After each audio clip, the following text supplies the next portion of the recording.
جو ایک سے دوسرے کو جس سے انفیکشن ہو جاتی ہو، تو ایسے حالات میں اسلام نے پوری رہنمائی کی ہے۔ جیسا کہ آج کل کرونا وبا پوری دنیا میں پھیلی ہوئی ہے، ایک بات یاد رکھیں کہ اگر خدا نہ خواستہ کسی بھی انسان میں، کسی بھی ہمارے معاشرے کے کسی فرد میں، وہ مرد ہو یا عورت ہو، کوئی بھی ہو، اس میں اس کی علامات اگر ظاہر ہو جائیں تو اس کو اپنے اوپر بہت زیادہ طاری نہیں کرنا، پینک نہیں پھیلانا، یعنی حوصلے نہیں چھوڑنے، کیونکہ حوصلہ چھوڑا تو بندہ گیا۔ پرسکون رہنا ہے، کیونکہ جب کوئی آدمی کسی چیز سے گھبرا جاتا ہے اور اس پہ ڈر اور خوف طاری ہو جاتا ہے، تو یہ تو سائنس بھی کہتی ہے کہ امیون سسٹم جو ہے وہ بندے کا بیٹھ جاتا ہے، اور اس میں صرف امیونٹی تو کام دے رہی ہے، قوت مدافعت ہی تو کام کر رہی ہے، اور تو کوئی چیز نہیں ہے جو اللہ تعالیٰ نے ہر انسان کو عطا فرمائی۔ تو وہ جو اپنا اندر کا مدافعتی سسٹم ہے اس کو بحال رکھنے کے لیے اطمینان اور سکون کے ساتھ رہنا لازمی ہے۔ رسول پاک صلی اللہ علیہ وسلم نے یہ جو اللہ کا شکر ادا کرنے کی تعلیم دی ہے، بندوں کا شکر ادا کرنے کی تعلیم دی ہے، اس کو اب سائنس بھی پروو کر چکی ہے اور اس کی تائید اور تصدیق کر چکی ہے کہ جب کوئی آدمی کسی دوسرے کا شکریہ ادا کرتا ہے تو اسے سکون ملتا ہے، راحت ملتی ہے، اور اس سکون اور راحت کے بدلے میں اس کا جو جسمانی قوت مدافعت ہے اس میں اضافہ ہوتا ہے۔ اور سکون کیسے ملے گا، کہاں سے ملے گا؟ اس کے لیے قرآن مجید نے بتایا ہے کہ الا بذکر اللہ تطمئن القلوب، دلوں کا سکون، دل و دماغ کا سکون جو ہے وہ اللہ کے ذکر میں۔ اب کہ یہ جو وبا جب پھیل چکی ہے تو ایسے میں رسول پاک صلی اللہ علیہ وآلہ وسلم کا وہ فرمان علی شان جو بخاری شریف کا ہے، بخاری شریف میں ہے اور بڑا معروف بھی ہے کہ حضور نبی پاک صلی اللہ علیہ وآلہ وسلم نے ارشاد فرمایا کہ جب کسی علاقے میں کسی جگہ پر طاعون کا مرض پھیل جائے، تو یہ بھی ایک متعدی بیماری ہے، تو فرمایا کہ اگر کسی اور علاقے میں پھیل جائے تو تم وہاں نہ جاؤ، اور اگر تمہارے علاقے میں پھیل جاؤ تو تم یہاں سے نہ نکلو، تم یہاں سے نکل کے ادھر جاؤ گے جہاں وبا ہے تو تمہیں لگ جائے گی، اور اگر جہاں تم ہو وہاں بیماری ہے اور نکل کے دوسری جگہ پہ جاؤ گے تو ان لوگوں کو تم سے لگ جائے گی۔ تو یہ رسول پاک صلی اللہ علیہ وسلم کا بہت بڑا، میں سمجھتا ہوں 1500 سال یہ سائنٹیفک اصول نبی پاک صلی اللہ علیہ وسلم نے ارشاد فرمایا۔ یہ معمولی اصول نہیں، یہ بہت بڑا اصول ہے۔ ایسے ہی ایک مرتبہ بہت زیادہ بارش ہوئی، سردیوں کا موسم تھا، بہت زیادہ سرد موسم تھا مدینہ منورہ میں، اور بارش تسلسل کے ساتھ مسلسل ہو رہی تھی۔ تو رسول پاک صلی اللہ علیہ وسلم نے اذان کے ساتھ یہ اعلان کرواتے تھے، صلو فی بیوتکم صلو فی رحالکم، فرمایا اپنے گھروں میں نمازیں پڑھ لو، اپنی پناہ گاہوں میں نمازیں ہے کہ انسانی جان کی بڑی قدر و قیمت ہے۔ تو یہ استثنائی صورت تھی، اور آج بھی اسی سے ہم رہنمائی لے سکتے ہیں۔ اچھا، بعض لوگ یہ بھی سمجھتے ہیں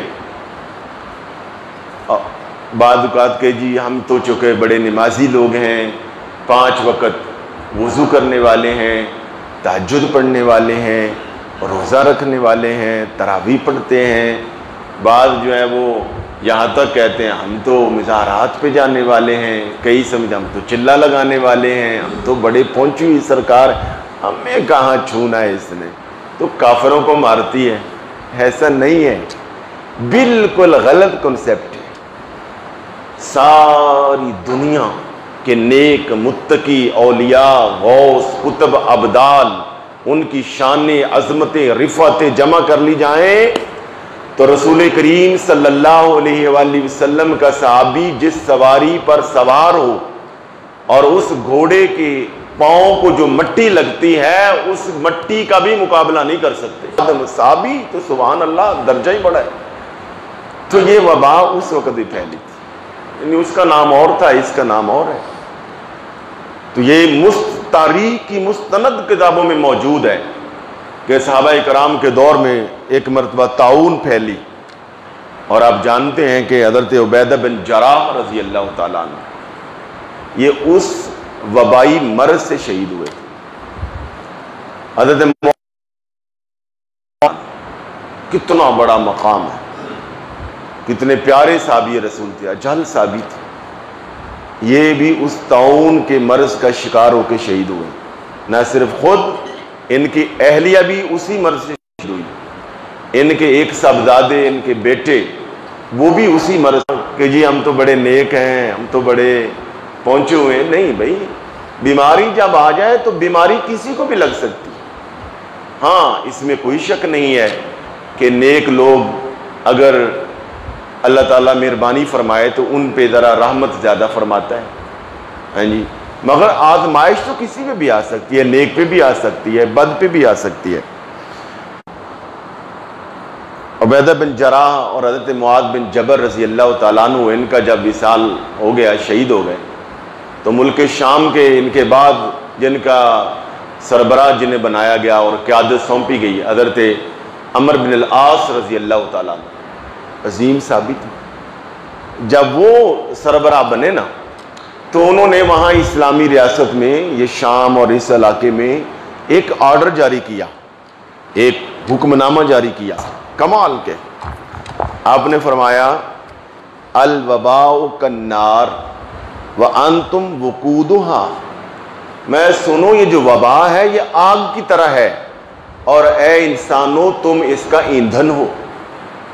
فرمایا فتفرقوا وتجبلوا، فرمایا کہ اپنے میں ڈسٹنس پیدا کر لو، فرق پیدا کر لو، دور چلے جاؤ، بستیوں سے دور چلا جاؤ، یعنی گھنی آبادی میں نہ رہو، فتفرقوا، دور دور چلے جاؤ، وتجبلوا، تاکہ پہاڑوں پر چلے جاؤ، یہ ملنا ملانا کم کر دو، دور دور چلے جاؤ۔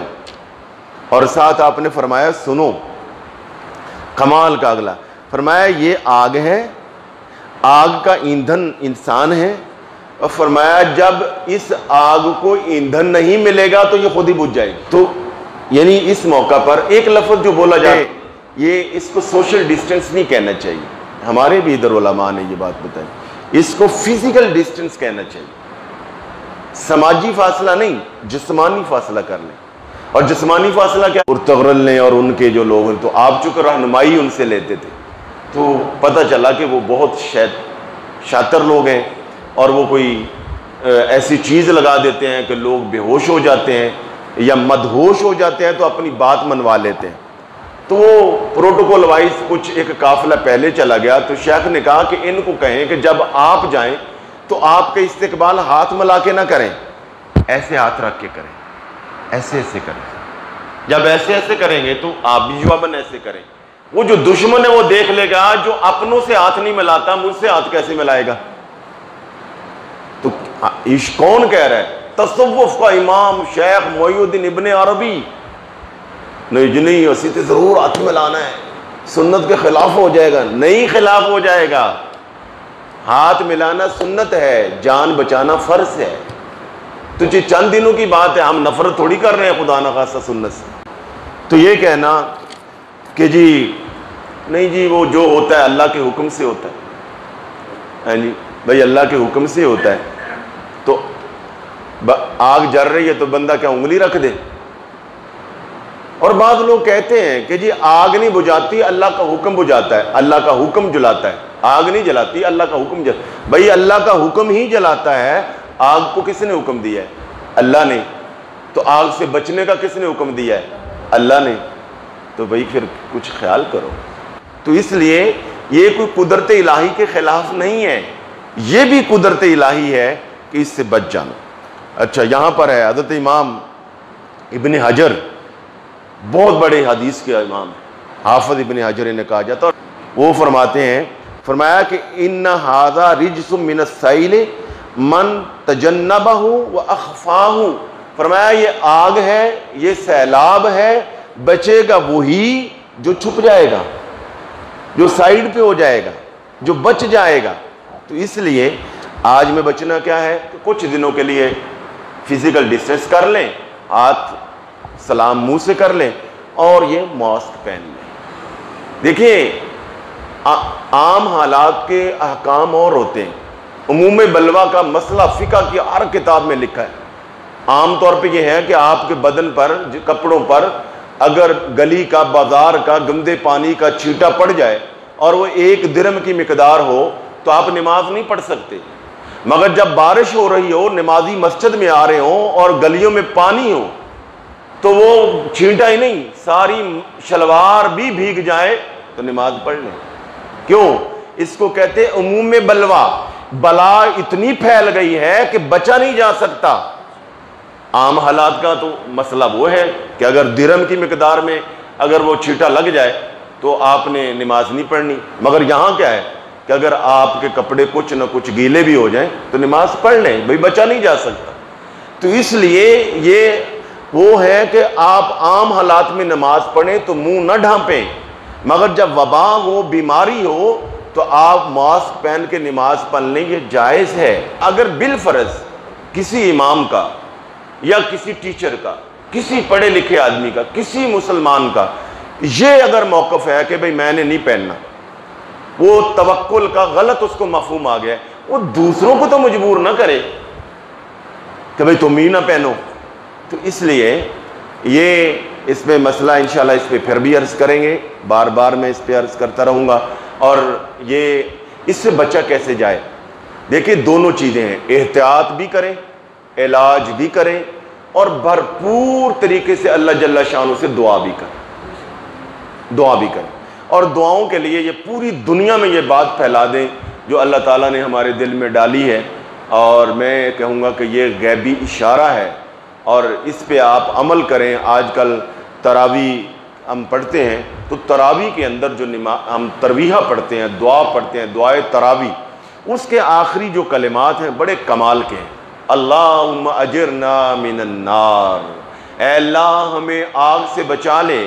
وہ آگ کون سی ہے؟ جہنم کی آگ ہے۔ اور اس وقت دنیا میں کورونا کی آگ لگی ہوئی ہے، کہیں بھانبڑ مچے ہوئے ہیں اور کہیں دہک رہی ہے، کہیں درمیانی ہے۔ تو اگر یہ نیت کر لی جائے کہ اللہم اجرنا من النار، اے اللہ اس کورونا کی، اس وبا کی آگ سے بھی بچا لے، اس آخرت کی آگ سے بھی بچا لے، تو ہمارا رب دونوں کا اپنا امر جاری کر سکتا ہے۔ تو ہم جب تراویح پڑھیں، قرآن چونکہ پڑھا جا رہا ہوتا ہے، مسجد ہے، رمضان مبارک کا ماحول ہے، تو یہ نیت کریں جب یہ پڑھیں تو تسلی کے ساتھ، یقین کے ساتھ کہ ہم یہ کورونا کے خلاف دعا پڑھ رہے ہیں کہ کورونا کو اللہ جل شانہ ختم کر دے۔ تو بار بار جب آپ پڑھیں گے اللہم اجرنا من النار، یا مجیرو یا مجیرو یا مجیر، تو میری آپ